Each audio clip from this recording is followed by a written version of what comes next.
if you want to introduce yourself. Yeah, hello, good afternoon. I'm part of MANKA team. So I'm a project manager. I'm here to support the session. Nice to meet you, everyone. Yes.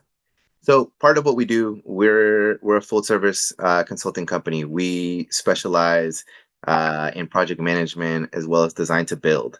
So a lot of these questions about feasibility, looking for locations, this process, this is what we do. We only work with food businesses. You have to sell food to be able to work with us. So feel free to ask some questions. I think we're going to try to go over a lot of that process as far as a plan review, which is something that the both of you are going to be going through, right? That can be logistically very intense. I think both of you are going to be having seats, so we'll review a little bit about how that process comes in, and specifically with common vics, outdoor seating, and things like that. And then we'll also touch a little bit on the financial side, right? As far as what kind of financial burden preparations you can look into based off of our experience. So we'll talk a little bit about things that will really touch upon you, and then we'll talk about things that maybe you haven't thought of. So we'll have a decent amount of time to be able to go through sections, and we can definitely personalize this a little towards the end for sure. Any questions before we get started? No? Perfect. So we'll just go right into it. A lot of what we do is obviously not done only by one person. So this is our team. So you have myself, you have Talia, who's our administrative manager. We have Anna, business development. So when it comes to getting access to capital and things like that, she is going to be the person that deals with that, along with Lucas, who is business development as well and operations. Then we have strategic marketing with Juliana, Diana being our project manager, and then we have Johan, who's our food engineer, and he specializes in production design and process engineering. So his specialization is a lot in wholesale, right? But he does all of our commercial kitchen designs, which we'll touch a little bit upon when we're talking about that plan review. And of course, Stephanie is our food safety consultant when it comes to anything that deals with food safety. Stephanie comes with a food inspector background for many years. Um, and then I also wanted to just kind of let you guys know what the agenda is going to be. Sorry to So we're going to interrupt be you, starting. Sergio. Uh, Yes. don't forget to share to put the presentation view. It's better. Oops. Yeah,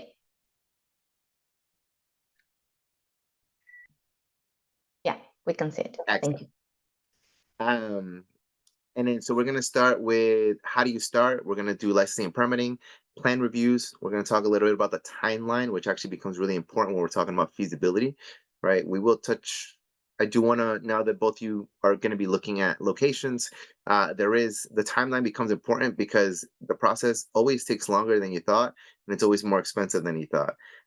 So it hurts your chances to be paying rent and building out at the same time. So a lot of times when we're talking about feasibility, we're thinking about grace periods, right? How much can we negotiate of not paying rent so that we're not paying rent in the new location while we're building out and not making any income? And then we'll leave it up for questions. Um, so um, how to start. So one of the first things we want to do, and I think both of you already projected a lot of this, is going to be to project a vision, right? We want to make sure that we figure out what that vision is. T, I think you have your vision pretty clear, right? You're already thinking about shipping out internationally, which is a whole nother type of sales, right? And then we're also talking about packaging, transportation. How do we get that product to be able to reach those areas? The good thing is that we don't need to reinvent some of those things, right? There's already companies that are shipping nationally and internationally. Take, for example, Levain's that is shipping out cookies in a beautiful package all over the world. Then we also have the business plan, right? A lot of the conversation starts with how much money do you have? How much money you have typically allows us to know what kind of building we can look into, what kind of project we can afford. Also allows us to know what size space we can do, and can we do the full concept. So for example, we want to make sure that, is our cafe going to have more than 20 seats? Is it going to be sort of like a small cafe that's 20 seats or less? Or are we talking like a Cafe Nero with like close to 30, 40 seats around the area? And Funding and financial management, of course, the funding part tends to be one of the most difficult parts, especially for a startup, right? If you don't have a concept that's already proven, it's hard to be able to get funding from your traditional lenders. But sometimes you need to go down the unconventional route to be able to get that. And the big part of it is going to be financial and understanding of your finances. So putting together that business plan and developing really strong projections. Of course, then it's location, location, location, right? We hear it all the time. And of course, in that location, we got to think of the infrastructure, right? Are you going to be using gas? So, what is the capacity of gas that you need to get your cooking equipment going? And do we have that coming out of the utilities? Or are you going to be using typically heavy electrical equipment that consumes a lot of electricity?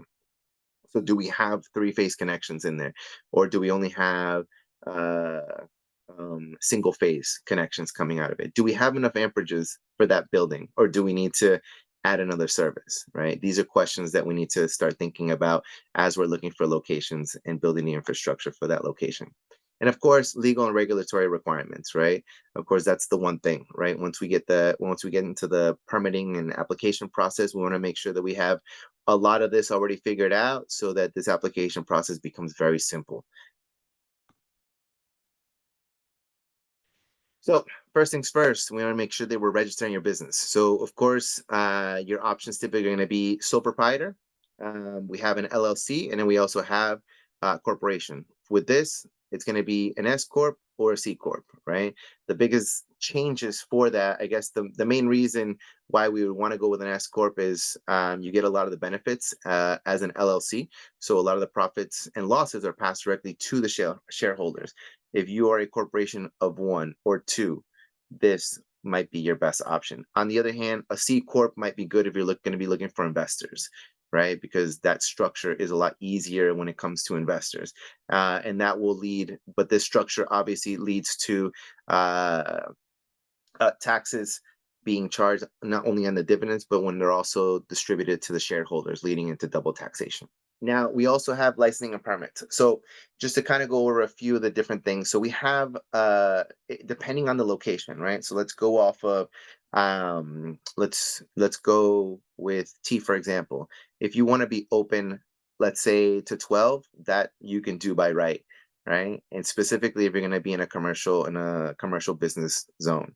Now, let's say you want to be open till 4 a.m., right? That might require some type of special permit, right? Anything that's out of the norm will require a special permit. Now, let's say you end up finding a really great location that is in a zone that is marked as industrial or residential. In this case, you're going to have to do a zoning determination, and then you might even need to do a change of use if that building didn't exist as a cafe or a restaurant ahead of time. So always remember, if the place existed as a food business, it probably already has that use approved. If it didn't exist as that business, you might need to do a change of use, and a change of use will take a decent amount of time because we need to get that approved with the abutters, which would be your neighbors within 300 feet of your area. Okay. So this process alone is really important to be able to figure out. And then along with this, when you're doing a zoning determination, which is you can typically do with your local building commissioner, when you're doing a change of use, you also want to make sure that you talk to the ward counselor, right, or the selectman that's in that area that represents that area to make sure that they agree with your business being there, right? And then this becomes super important because if for some reason you skip this part, you might come to realize that you put all this work, you signed, you put all this deposit down, and the neighborhood just won't accept your business in there. Okay. Food businesses is very rare unless you are producing some type of exhaust that might not work out with the community. Case in point, wood fire grills, wood fire ovens, right? It sounds nice until all of that soot gets around your neighbor's windows, right? Especially if you have high-rise buildings around your establishment, sometimes a lot of that soot and grease just goes up in the air and little by little starts sticking over to the window. So that might be a reason, right? Or also a lot of cars coming in and out late at night. That might be a reason why the neighborhood might not approve your business, right? Even maybe a liquor license too close to an area where They don't want any more any more uh, areas that serve alcohol, etc. Business certificates typically going to be very standard for your city. Just simply a certificate letting the city know, well, stating that you're allowed to be able to do business in that city. Plan review application is going to be that very complicated application, right? This is going to be where you have to design out a plan, get all of your city departments to sign off on these plans, right? Not just for the health department, but also for building, electrical, plumbing, fire, right? If you're going to be doing any kind of seating area, life safety becomes really important. So that is part of the plan review process as well. Okay. Then, of course, we have the food permit. Typically, a lot of food permits, you need to make sure that you have a grease trap contract. You need to have your hood cleaning contract. But there's also a lot of cities are starting to do this IPMs, integrated pest management plan. So this is going to be like your typical contract with a pest control company, but it is a little bit more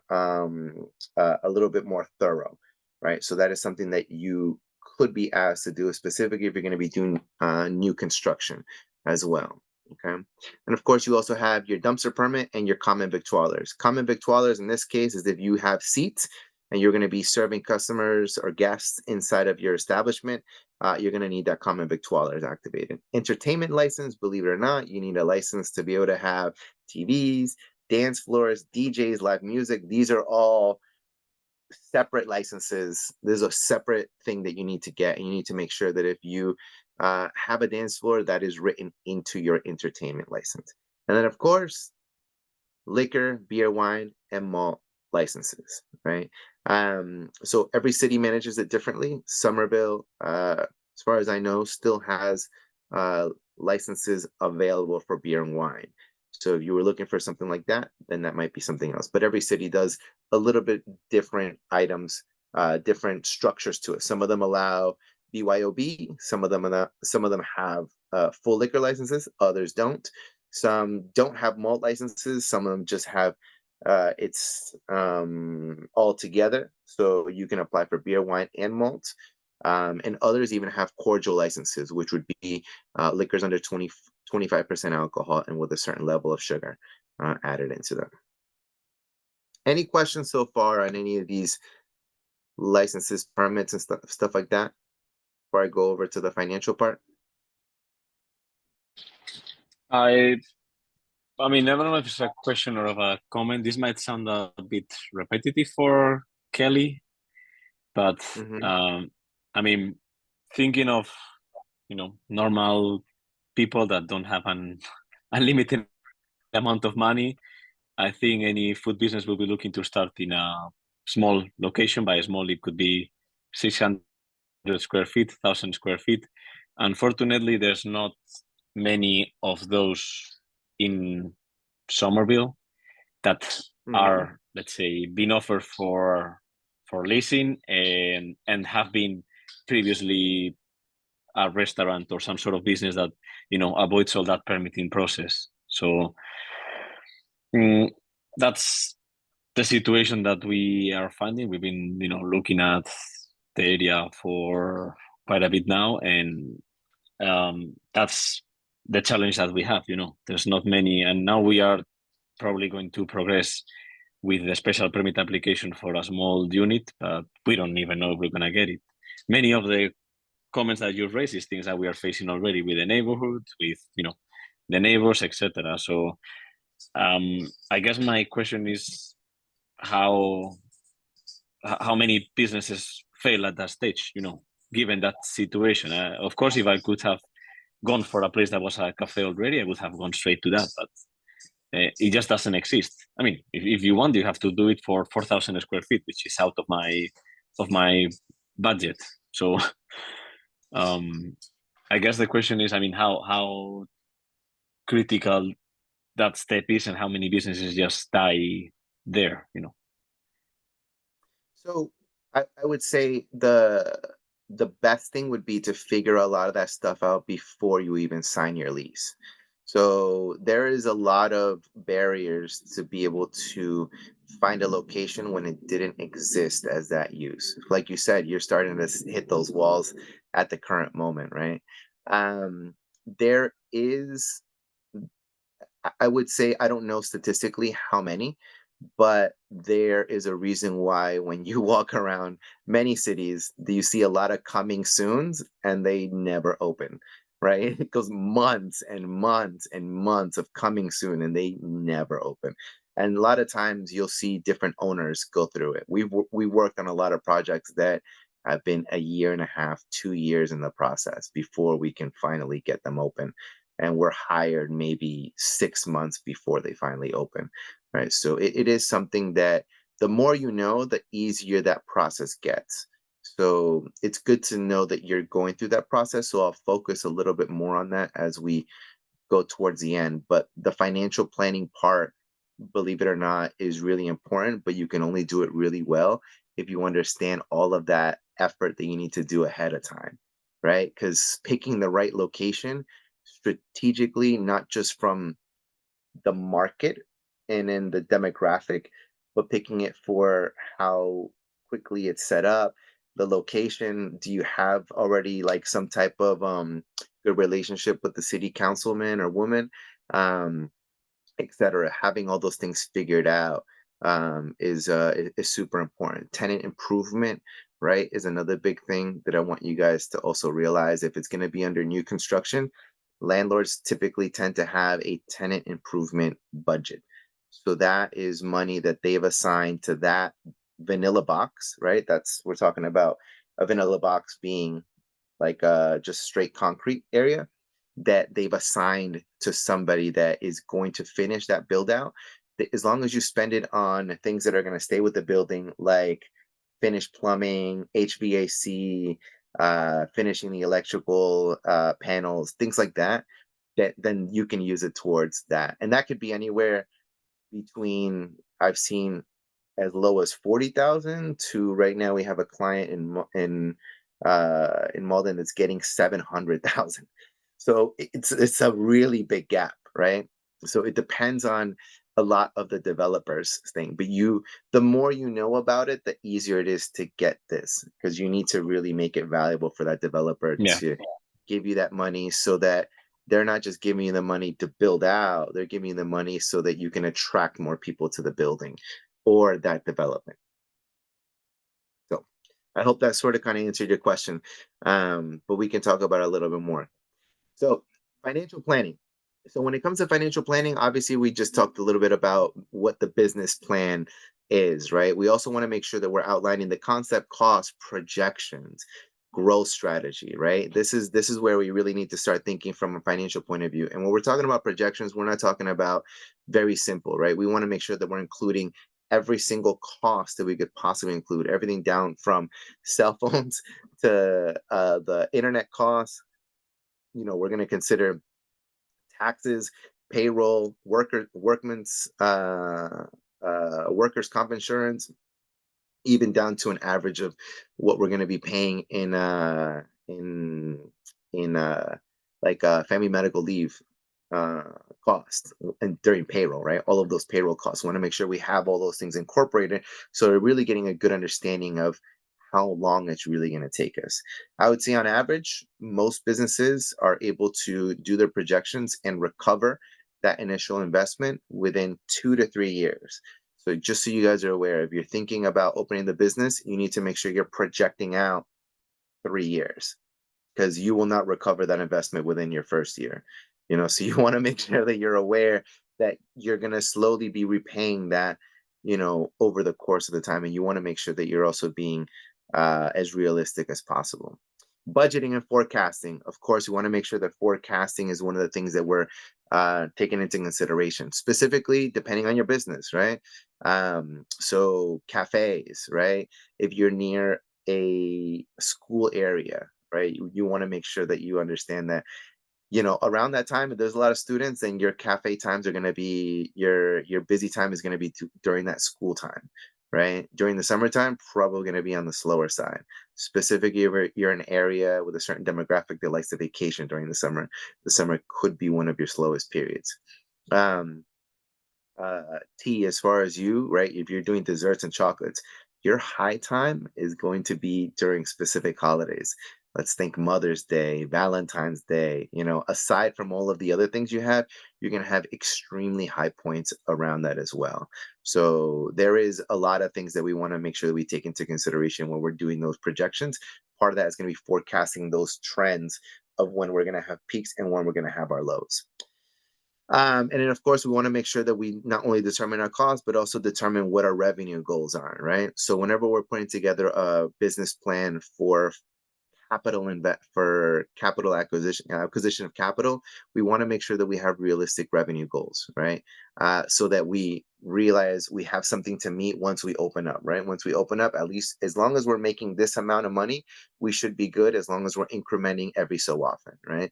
And that makes it a lot easier, specifically because a lot of times we expect the business to open its doors and for there to be a flood of people, and that doesn't always happen, right? We want to make sure that we're realistic, that it might take some time for people to get used to us, to be aware of us, et cetera, et cetera. Funding options. So this is going to be probably the number one question. How much does it cost? Right? It costs a decent amount of money to be able to get into these locations. I would say for our typical cafes, if you're looking for some type of remodel, you're looking at about 2 to 250. If you're going to be having to gut out a lot of the space, if you're going to be doing a cafe in a vanilla box, you're probably looking about 4 to 600, depending on the aesthetic. 1,000, 400 to 600,000. T, it seems like from what you were telling me, you're probably looking at a space about 3,000 square feet, right? You're probably looking for something around 50 to 60 people seats, or 50 to 60 seats or something like that, Yeah, right? I've been talking to this guy Justin who does 42 architecture. Oh Um yeah, Justin, of yeah. course. Yeah. So he like kind of mapped out a basic idea and we're looking at 2,000-ish square feet Okay, with about 40 spots essentially. perfect.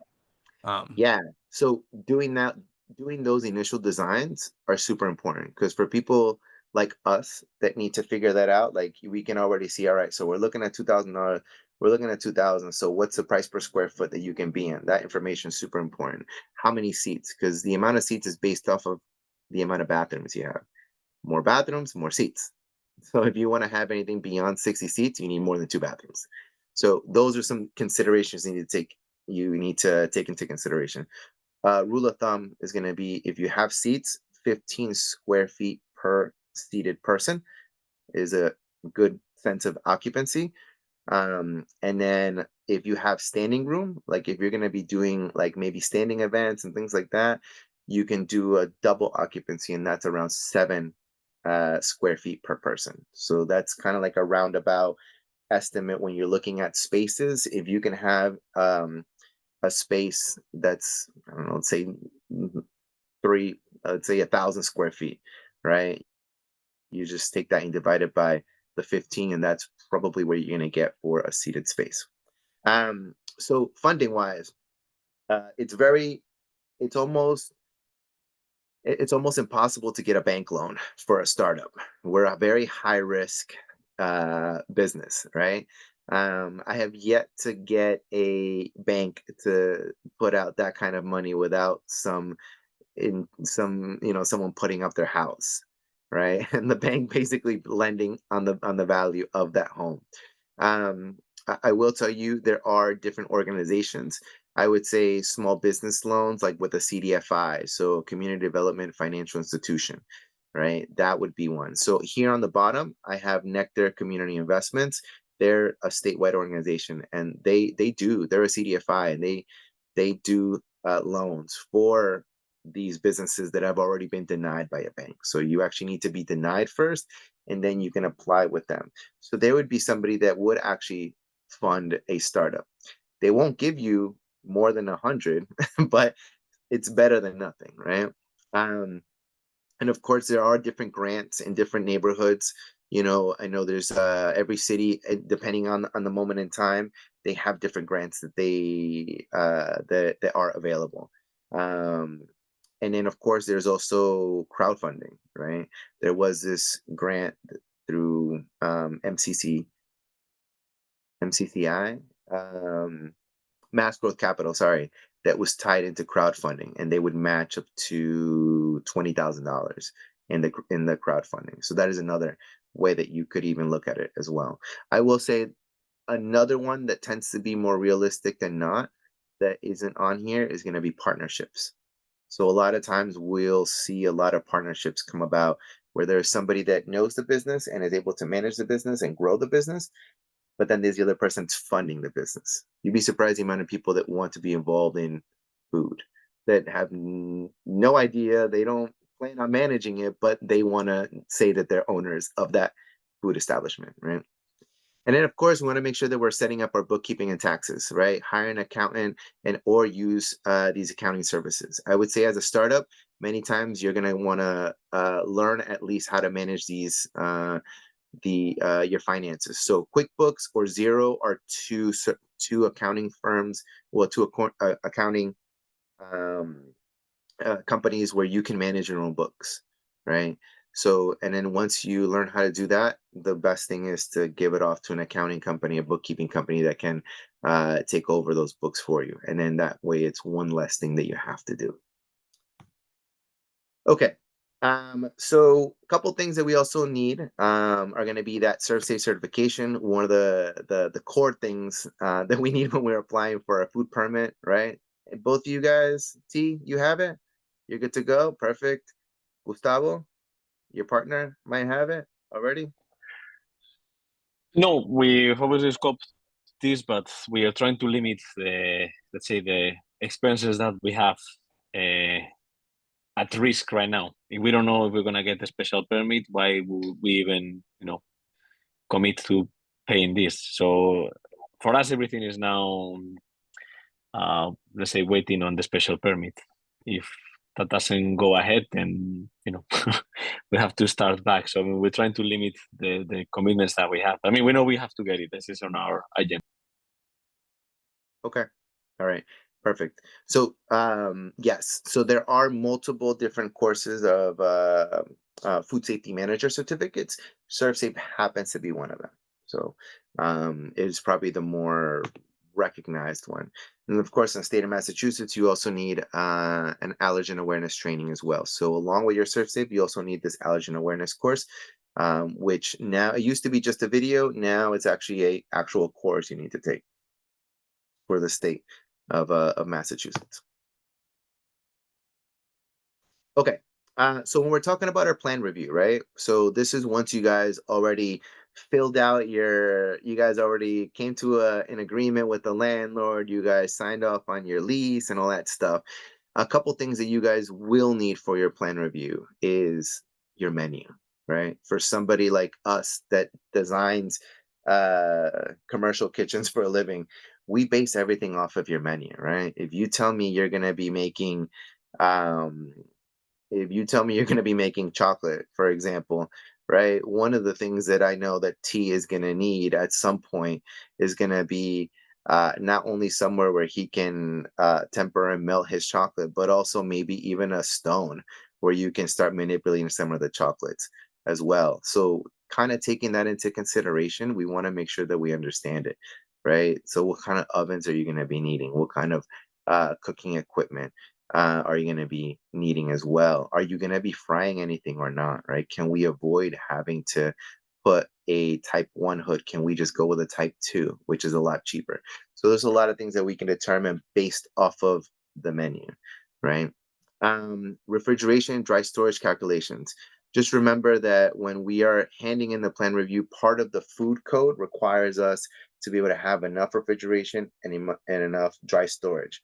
There are calculations that we need to submit. So that means that typically, depending on the size of your establishment, depending on the size of your menu, we need to have more than just one fridge, right?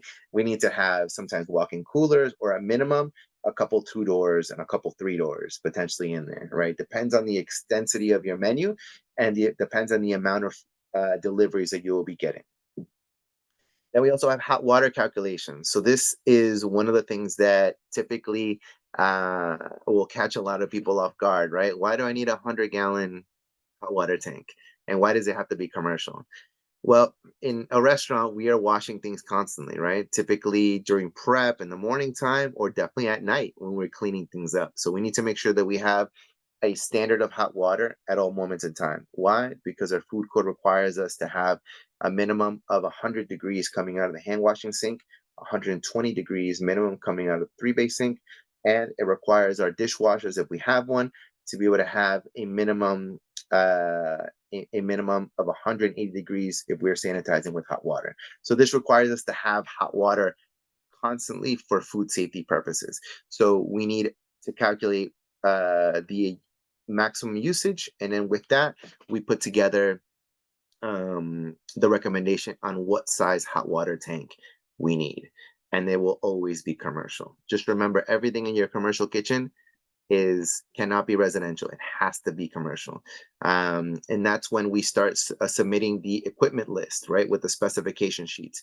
So submitting that equipment list will give the food inspector or the health department the ability to take a look at our equipment, verify that it is food grade. So we're going to be looking for specific symbols: NSF, ETL, Intertech, UL, sanitation listed. These are certifications that comply with ANSI regulations, and they basically certify that the equipment is not only commercial, but it is also food grade. And then of course, you have to make sure that you submit a design plan showing different food safety requirements, etc. Like, and then also if we are going to be needing a requirement. So for example, let's say you're going to be doing sushi rice, right? So sushi rice typically doesn't get refrigerated, nor is it kept hot. It is kept at room temperature. So in this case, we are going to need to control bacterial growth with vinegar, with an acid. So to do that, it is not a very common procedure. So we need to develop what's called a HACCP plan. Any questions on what a HACCP plan is? No? T, you're good. Gustavo? No, I don't. Okay, so HACCP plan is a plan that details out critical control points. So it stands for Hazard Analysis Critical Control Points. So it's basically a plan that you need to determine what the risks are in that procedure and how to prevent that risk. So we develop this plan when there is something that requires a special approval with the health department. We also need to make sure that we have bodily fluid cleaning procedures, as well as if there's any HACCP there, sometimes we need to send it out for a lab analysis as well, especially if you're doing wholesale. We need to make sure that we have your vendors list, right? Who are you buying your products from? And we also need a procedure for reporting illness and symptoms as well.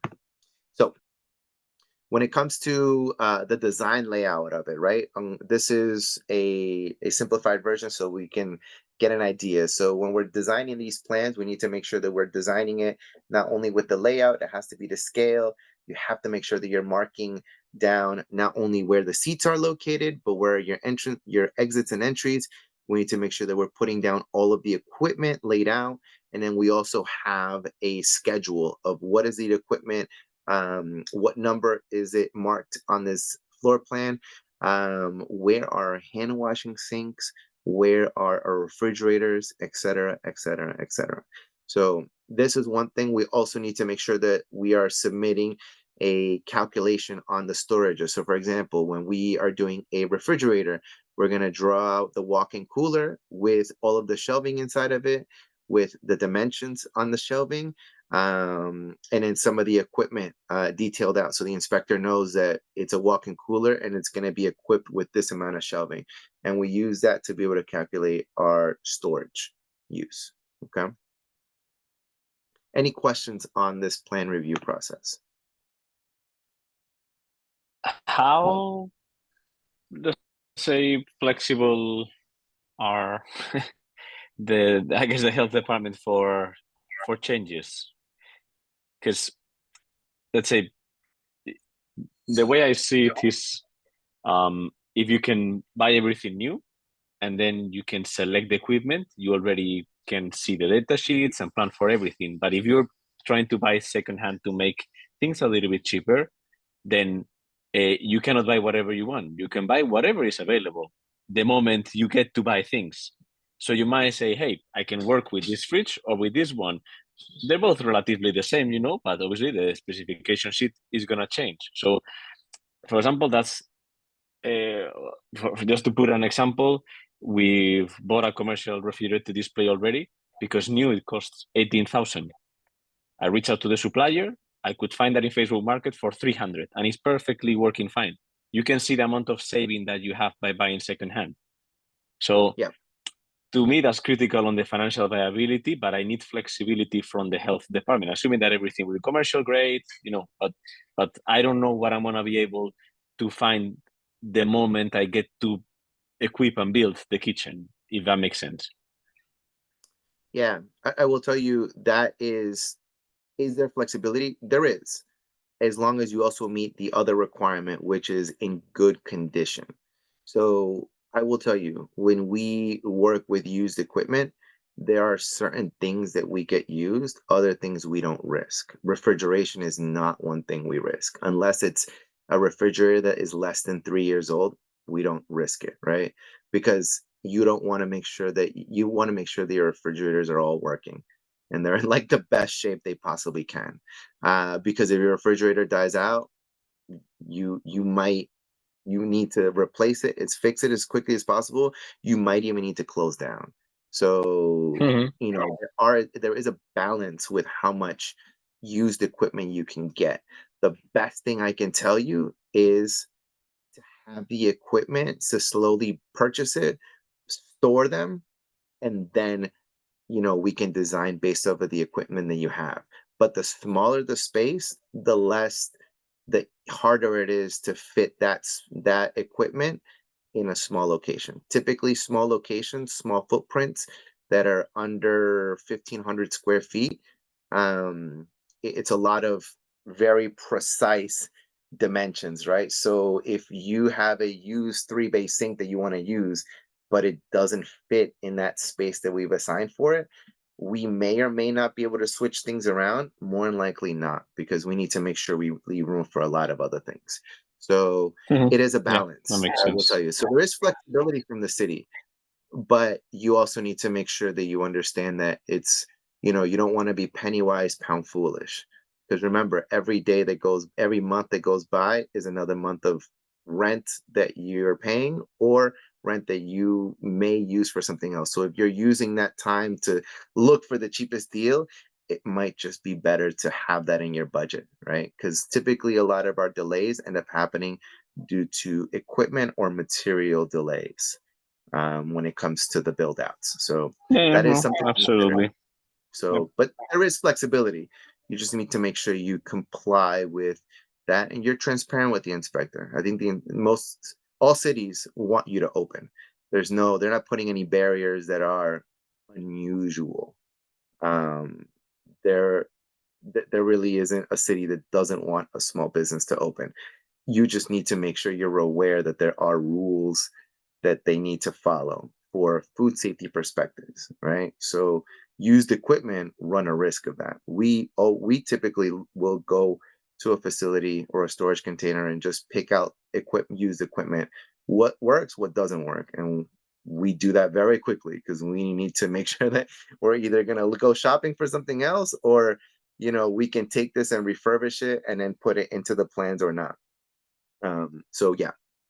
Okay, so timeline. So just so you guys are aware, typically for a lot of for different locations, if we're going to be looking into a remodel, most remodels with permitting and all that stuff, I'm going to give you the example of a place like Somerville. You're looking at about 4 months, right?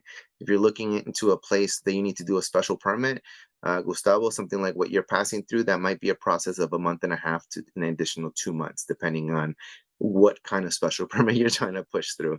So on top of the normal procedures.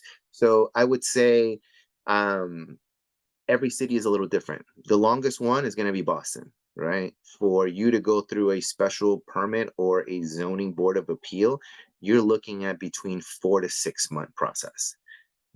Their process is very long for a change of use or any kind of thing that kicks you off into a zoning to the ZBA, the zoning board of appeals. But for the most part, you want to make sure that you have a good timeline, a realistic timeline of how long it's going to take, because that's where you're going to use to negotiate your leases as far as feasibility goes. You want to make sure you have a grace period that's long enough to handle the amount of time you're going to need to build it out. And the more detailed you are in your timeline, the easier it is for the landlord to understand that, yes, in order for this tenant to be here for the 5 to 10 to 15 to 20 years that they want, they need to, get off on the right foot, and that means not paying rent while they're doing build outs, right? Because that's just bleeding out money. So there is typically, you're looking at a process between 4 to 9 months, depending on the local municipality, depending on what kind of special procedures you have, and of course the condition of the building as well. And there's also the weather as well. If you need to do any kind of underground work that requires you to break the public street, you cannot do that between the months of November 15th to April 15th. So if you need to add an additional, like a high pressure gas line to your establishment, or a commercial gas line for the capacity that you need, and you need to do that over the course of the winter, you will not be able to do that until April 15th. So taking that into consideration is also really important. That will extend your timeline. Construction is cheaper and easier in the wintertime, not in the summer. So you always want to also stay away from the summer when you're doing build outs, because there's plenty of work for contractors. Whereas in the wintertime, it's a lot more competitive. Okay, you guys aren't doing any residential, so I'm going to skip over the residential part. But there is a way to do residential items. I think some of the items you do qualify under residential food permits, because not everything needs control, the control of temperature, correct? Yeah, any of the chocolates will be TCS fine. And then various baked stuff, but not a lot. Yeah. Okay. Excellent. Okay, so we have branding and marketing. So we do have a little bit of understanding when it comes to brand identity, creating an online presence, launching growth strategies, marketing tools. So one of the most important things is we want to make sure that we develop a really good brand right from the beginning. For example, T, at this moment, you are the brand, right? How do you brand yourself out to the point where, you start becoming recognition? Now, I will tell you, one of the most things that we want to make sure that we understand is that your brand in the beginning doesn't have a lot of value because it's brand new, but it is the one thing that you will hold as the most valuable thing once you are well established. So setting up a really good brand logo and all that stuff is important to at least figure out whether this is something you want to stick with. Doesn't mean you're going to stick with it forever, but it's good to know. It's good to know whether this brand is going to work for you and whether or not you can register it. So I ask you, so one of the things that we should always do, and I suggest that you guys look this up if you haven't already, do a trademark background search. So if you go to the USPTO, which is going to be this website over here, you're going to go to the search area and you're going to look up your business name. You want to see if anyone already has the business name or something similar to it.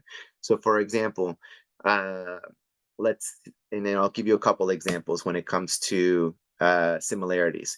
So this is a real case that happened: McDonald's versus McCurry, right? Even though it doesn't say exactly, the MC part and the colors are enough to be able to be a trademark infringement, and they were actually required to change their name. As well as we start going into, this is a place in Boston that got told to change. Savor versus savor, spelled differently, but when you say it out loud, it is similar. Hence, they were protected by their trademark, right? And the other business had to change the name completely. All right, so it was too close enough to be confused. So these are some things that you also want to think about when you're building out your logo, building out your brand. And it could be something that also may not even seem that close. Like, for example, Starbucks ended up requesting a cease and desist from Core Coffee Roasters because the logo was circular and it looked a little too close to Starbucks, but it was enough for Starbucks to be able to demand them to change it eventually to this, the Black Bear Micro Roastery.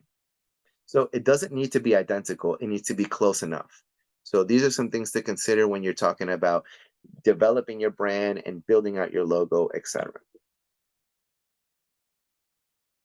Excellent. So what questions do you guys have? I think we have the next class coming up in a few in English, in Spanish.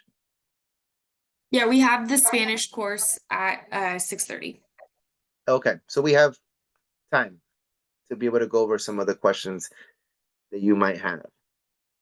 I wanted to also leave it to see if we can answer some specific questions that might help you guys out.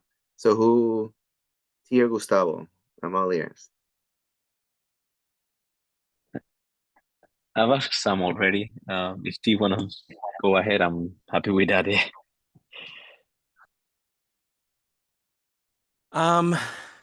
I have so many questions, but I think my main question right now is just like where does one look for restaurant capable real estate? Yeah. You So know, like yeah, I would say the best thing is going to be to work with a real estate agent that understands commercial properties, specifically that has worked with restaurants. So we have a Mhm. couple recommendations we can give you if you'd like. Um, because we typically will give that information out to the real estate agent, right? So we want to make it as easy as possible for the real estate agent to be able to figure out. So basically, since you already have a mock-up of the floor plan, that is huge, right? Because we can tell the real estate agent, hey, we're looking for 2,000 square feet, has a minimum of 2 bathrooms, has a type 1 hood or type 2 hood, right? If you're not going to be frying anything, so type 2 hood or at least a way to vent out. We're looking for a dining room space that is at least 500 square feet, etc. So we start putting all these things right.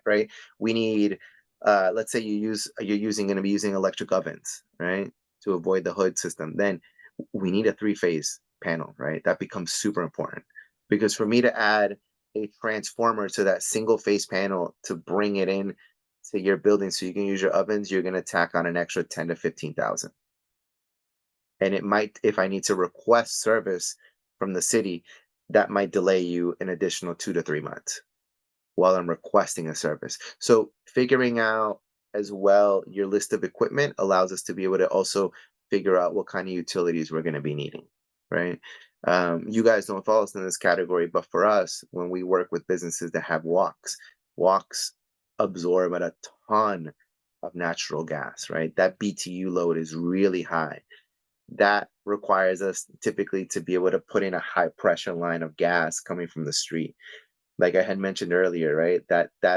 Is that is something that we need to figure out ahead of time so we know, can we open the street early enough so that we're not pushed back until April 15th, right? So I would say the first thing is going to be to figure out, like you already have a really good start with Justin, right? He's already got a good layout. Great. We can try to put in his the list of equipments in I there. have so I have a list of every machine and tool I need, and I have I was very thankfully informed to when I was making my list. I have the electrical needs for each product on a spreadsheet. Yes. Um cool. So now Yeah. you take that calculation. So you What? take that. So now you add everything up in your electrical needs. So you take the maximum amps and then you start putting it in. Let's say you come up to you have a 200 amp panel. You start doing the math on it and you're at over 75% capacity. You might need to add another service, Okay. right? But if you're well under the 75% capacity, then you should be good, right? And I think typically we think about that when you're using a lot of electric hungry equipment like turbo chefs or rationale ovens and things like that, right? Induction burners, but if you're going to be using mostly gas, then it doesn't matter. For Gustavo, for example, most of your coffee machines, your brewers, your espresso machines, all of those are 3-phase. So you're going to need a three-phase connection when it comes to the cafe. So Yeah, that is yeah. one. That's you mentioned there a good point, and not only for the electrical calculation. Sorry if I may, T.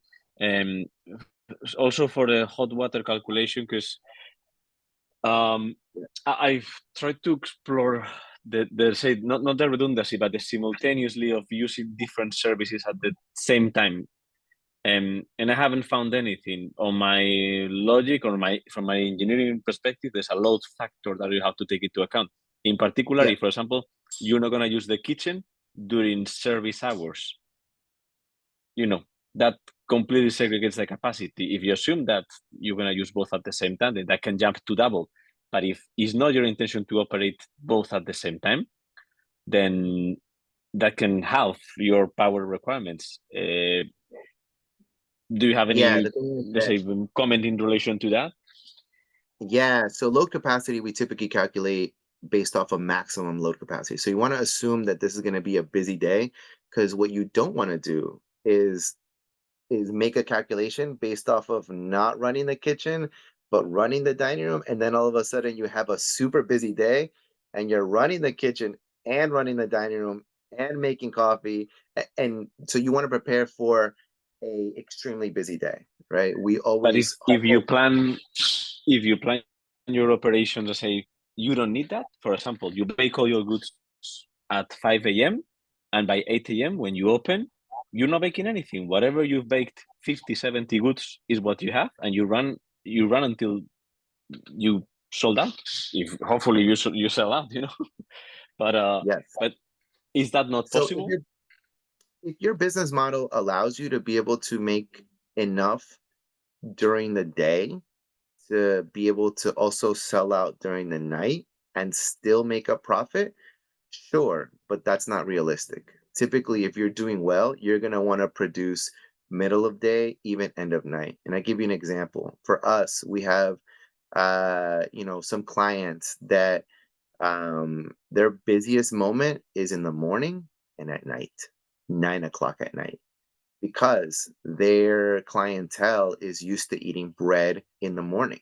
So they buy because the place they start work at like 6 in the morning, they buy their bread late at night. So they're constantly making bread. But I guess they could have the model where they stop, but that's not fine. That's not a really good business model. You want to make sure that you're so busy that you're constantly producing.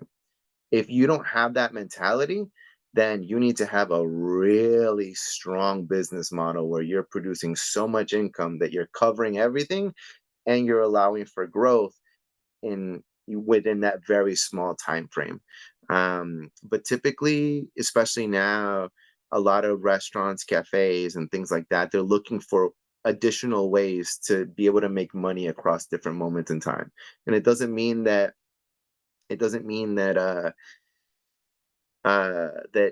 it's not possible, but it's becoming very rare. It's really rare sometimes to see dinner only restaurants, right? Dinner only, sure, until you find a good reason to be open uh, for um, for lunch, right? Because then that'll be an additional income on as well. So I would say when you're calculating load capacity, you don't want to you don't want to under calculate it. It's better to be calculated at its maximum capacity than to be short. Because then for you to be able to make that change, it's too expensive, and you're gonna have to shut down the restaurant, and you don't want to do that at your peak. Okay, thank you. Yeah, of course. Let's see. We mentioned bathroom requirements based on size, seats. What is the requirement that goes from 1 to 2 bathrooms? Okay, so this is a good question. So you typically, I'll give you guys what the Massachusetts plumbing code goes with. So one bathroom for the entire restaurant, 19 capacity. Okay, so 19 seats. Once you start getting into two, now your calculations are going to be 30 and 30. So male and female. You can do you in certain cities you can do unisex. Unfortunately, in Somerville, they don't allow unisex bathrooms for some reason. I need to figure this out because I don't know why, but we've been denied unisex bathrooms in the city of Somerville. So just to kind of take that into consideration. So yes, you would need to do a male and female bathroom in Somerville, but every city is going to change, right? Some cities also do allow you to be able to go up to a certain amount of seats with no bathrooms, right? Because they haven't updated their standard codes. And I will tell you, Somerville, as of 3 years ago, they didn't require bathrooms after till unless you had more than 15 occupants in your occupancy calculations. I don't know if You that's said until 3 years ago you could not have a bathroom. yeah. If We you were did a less than restaurant in 15. Somerville where we yeah we had they told us that if it was under 15 seats you didn't need a public bathroom. That was very strange because that is not common, but that is what we were told. But that goes against the state plumbing code. So I'm sure somebody might have changed. And now, Might do you have. know if there's any maximum of seats that, I mean, So you could can be you constrained if you don't have a bathroom? Like you're so small enough. You don't take away. Maybe you have, I don't know, 4, 5 seats, 6. A very small amount. Something that is not take away, but allows you to have, someone enjoying a coffee or a good for a short period of time, so that it doesn't need a bathroom. Is there any specific number? So I'll give you the state regulation. It is 0. You to be able to have seats, people sitting down, you need to have access to a public bathroom, and that public bathroom needs to be up to code. So ADA accessible. So it has to meet the American Disability Act's regulation, which means it has to be a specific size, needs to have a specific amount of radius to enter the bathroom, needs to have access ways that meet all those regulations. So yeah, the bathroom tends to be very complicated at times because it does involve a lot of different codes. It requires building, ADA. It also needs to meet certain exit codes for fire safety. So it does need to, meet a lot of different regulations. So I will tell you that is a one-on-one conversation with the city you decide to build in. If it's going to be Somerville, I would check with like I did. You check with the building commissioner and say, hey, is this what I'm allowed to do? I know that in the state you are not, but every city does have the right to make exceptions. There are restaurants that have been grandfathered in as well. But remember, many times when you're the new business, you may not be grandfathered into those same rules. So it's also important to understand just because that business was allowed doesn't mean you are going to be allowed to do it. Yeah. Understood. Thank Yes. Christine, did I answer that question Yes, correctly? thank you.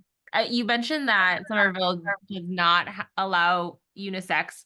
So what I'm interpreting that to mean is that you have to build on the assumption that you're going to have a male bathroom and a female bathroom, but then after the fact, for example, like in Beaumarket, Remnant does have a sign that allows usage that's unisex.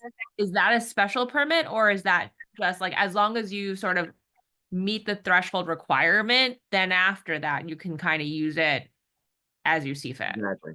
Yeah, so I think that's the understanding that we've had. So we have right now a project in Somerville, and we were denied unisex. We needed to have separate. We could have a unisex, but we needed to have segregated areas for the patrons.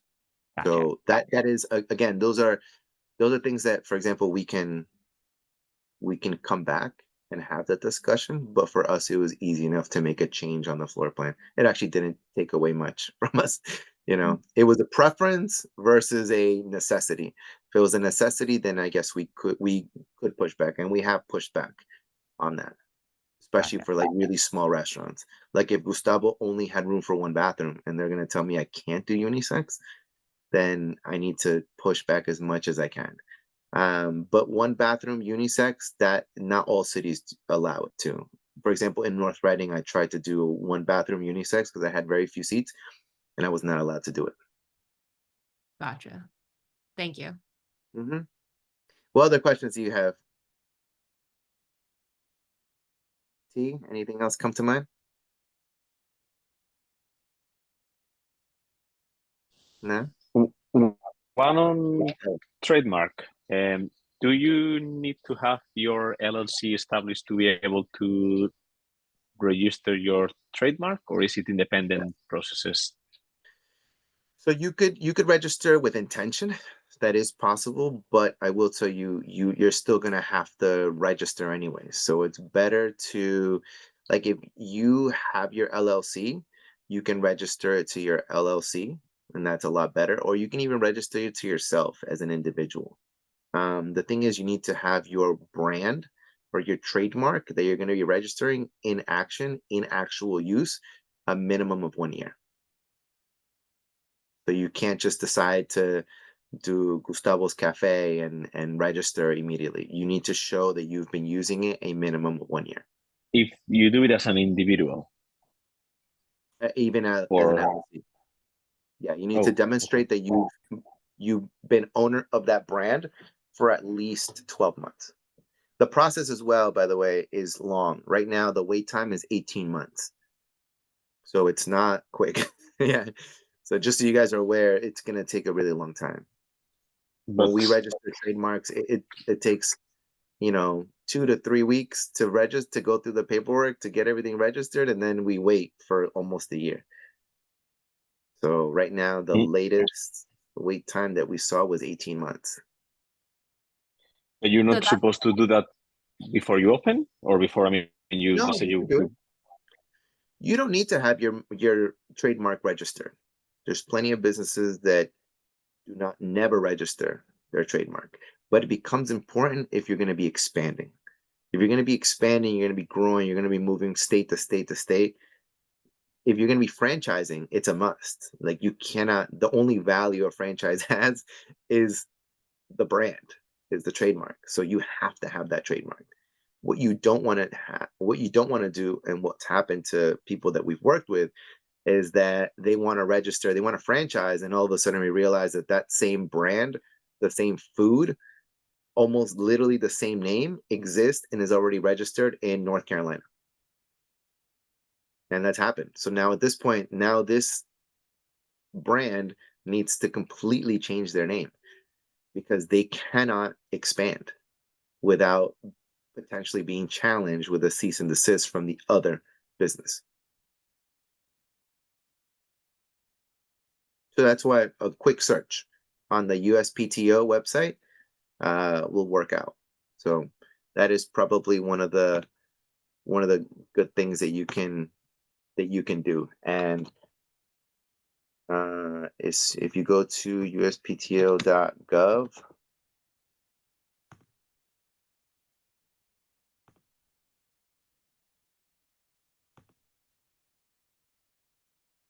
so if you go to here, you can start looking at, so make sure you go to the uspto.gov website.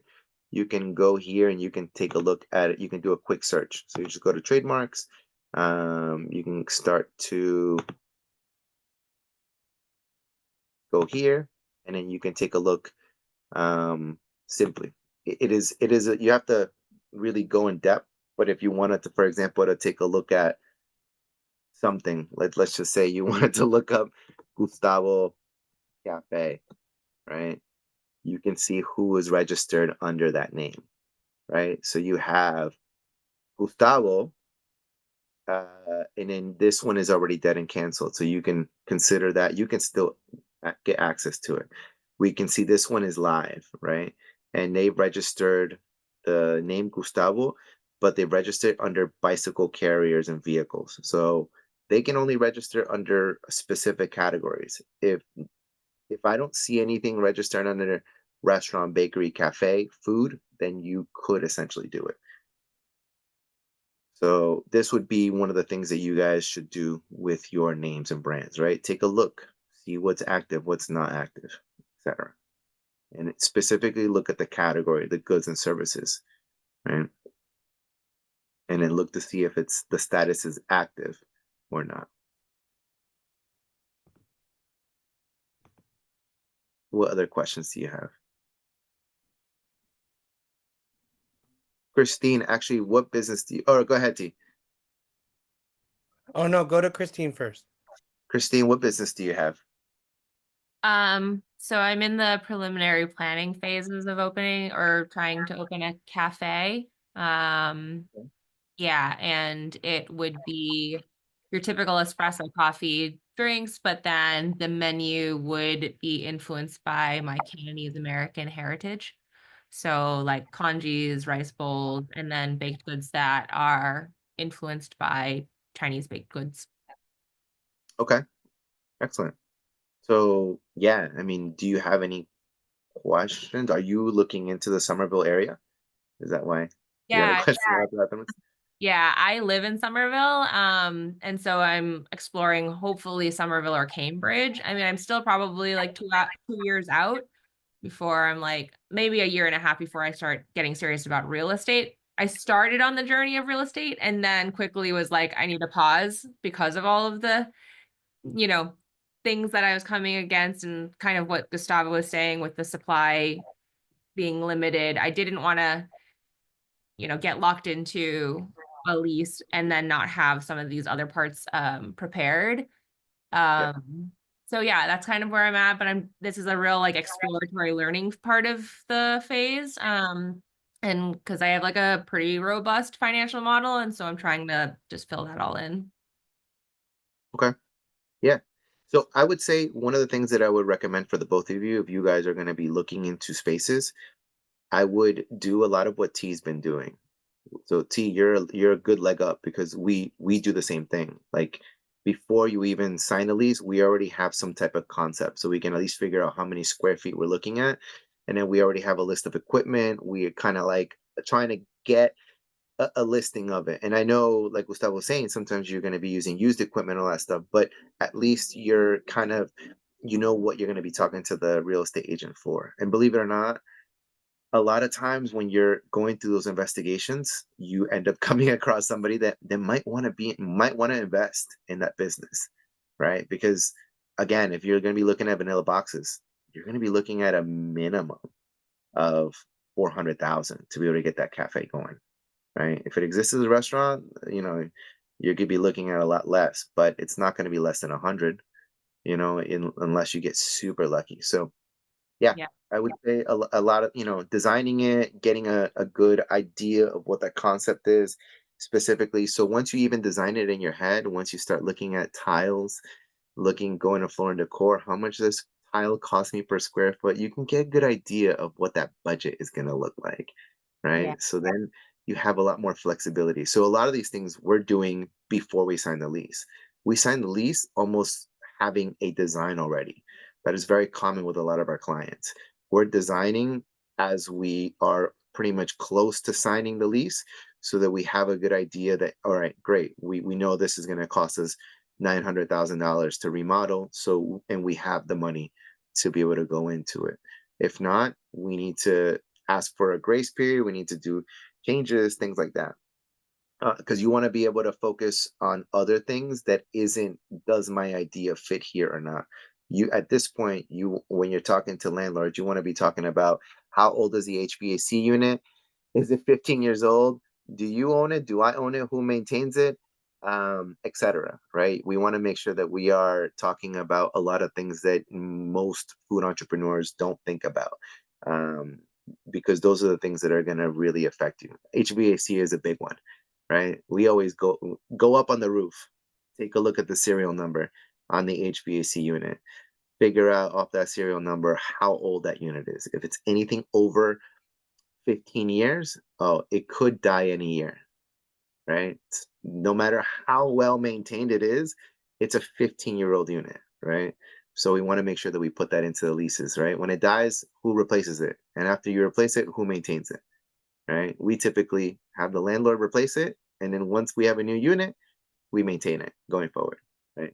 Those are some things that you guys can really focus on once you already have gone through a lot of the diligence of figuring out your layout, your designs, your equipment and things like that. Yeah, that's good advice.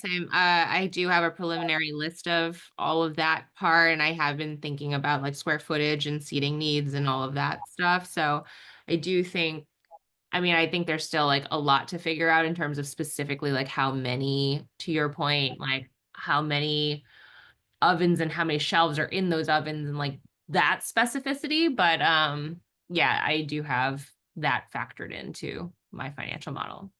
Now you Yeah. mentioned for a vanilla box, it's between 400K to 600K. Now, does that include sort of that set aside amount that landlords typically have for tenant improvements, or is it exclusive, meaning that we're actually talking about 500, 600,000 to 800, 900,000 when you factor in the piece that the landlord might contribute? So I mentioned that for the cafes, right? Because cafes typically don't have a hood, a type 1 hood at least. So they also tend to be smaller in footprint. Your biggest equipments are going to be coffee, grinders, maybe roasters if you're even roasting your coffee, which most don't. Um, and most of your baked goods you aren't baking. Most cafes will bring it already baked. So the build out footprint is more aesthetic. So the big cost is going to be in the aesthetics of it, right? If you want to do seating, you want to do, a really pretty decoration. That's where a lot of the expense comes in. So if you're doing a vanilla box, you also need to consider, running new electrical or running new plumbing, and those are going to be super expensive, right? Plumbers, you know, I would say our cost on average for like a restaurant under 2,000 square feet, our plumbing costs are usually between 60 to 80,000. Electrical costs, we're looking at roughly about the same, but many times, if for cafes, our electrical costs could be higher because we need to bring in a lot of um, high powered items, water boilers, espresso machines, et cetera, et cetera. So you're probably looking at anywhere between, um, yeah, let's see what the last one we did, 55,000. This was 2 years ago. So prices have gone up since then.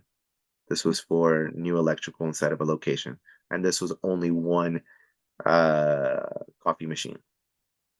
So if you have Yeah. multiple expressions and things like that, it starts getting more expensive because these are going to be also specialized cables.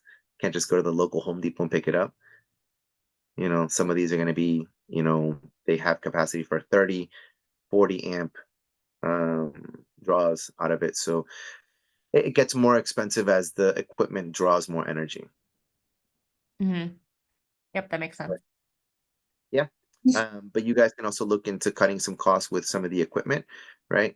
Unless you guys want to have the flexibility of buying your own coffee. If you are looking to buy coffee from one person, you might be able to get some type of lease to own deal on some of the equipment as well. So that might be able to help you out as well. And um, yeah, tenant improvement is a really big thing. If you can justify and you find a landlord that is looking for a cafe because they want that for their tenants, they want that for their development neighborhood that they're in, you'll get lucky, and then you can negotiate saying like, hey, this is what I have, this is my business plan, this is what I have. So like, and if they like it, great. A rendering is worth a lot of money when you're trying to talk to an investor, right? Because most investors, like if you show them like a full set of plans with all the details, like it'll go over most people's heads. But when you show a really nice rendering, yeah, that's what you end up seeing. That's why the floor plan that I showed you guys is a very simplified. If I were to show you guys like the ones that we have to submit to city, it tends to go over even sometimes health inspectors' head, right? Because it's a lot of detail that we typically aren't looking at. But yeah. I'm gonna go ahead and say we have 5 minutes until the next session, Sergio. So thank you Yeah. so much. Thank you all for attending and participating. I learned a lot. I hope y'all did as well. And we also have the workshop that's scheduled May 6th, which is like more of the operations of the kitchen. So I hope T, Gustavo, and Christine, you're able to join that session as well. But thank you so much for participating. Thank you, everyone. I Thanks, appreciate it. everyone. And then we have, yeah, Feel free to reach out to if anyone has any questions. Thanks, Thank everyone. you. Bye.